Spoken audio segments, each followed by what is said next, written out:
স্কুলে গিয়ে তুমি আজ কেঁদেছো কেন? হ্যাঁ, বাড়িতে তো তোমার মুখ থেকে কথার ফুলঝুরি ফুটতে থাকে, আর স্কুলে গিয়ে যত কান্না। টয়লেট পেয়েছিল তো স্কুলে আন্টিরা থাকে, তাদের তো বলতে হয় যে আন্টি আমার টয়লেট পেয়েছে। তুমি তাছাড়া তুমি তো স্কার্ট খুলতে পারো বাবা, স্কার্ট খুলে প্যান্ট খুলে বসতে পারলে না?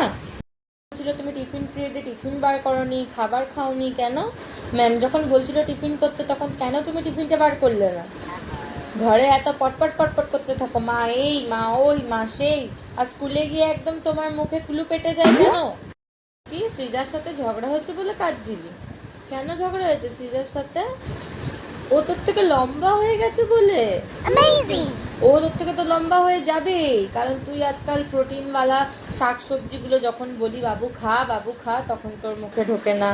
যখন আমি বলি বাবু ডিম খা, দুটো করে ডিম দিলে 1 ঘন্টা ধরে খুঁটে খুঁটে খাস সেই ডিমটাকে, সেটাও ভালো করে খেতে চাস না। প্রোটিন ঢুকবে না শরীরে তো লম্বা হবি না কেন? তুই তো বেটেই থেকে যাবি। 1.5 বছর তোর থেকে নাটা ছিল, এই বছর দেখ লম্বা হয়ে গেছে।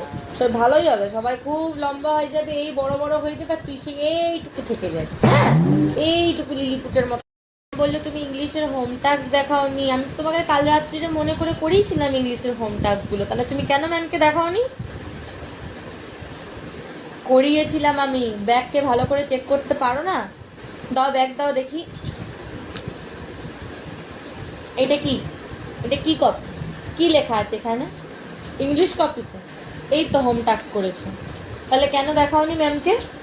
ম্যাম ভাববে ওর মা, ওর গার্জেন, গার্জেন বলতে সবাই মাকেই বোঝে, বাড়িতে মা একটুও তোমার ওপর মানে ধ্যান দেয় না, তাই না?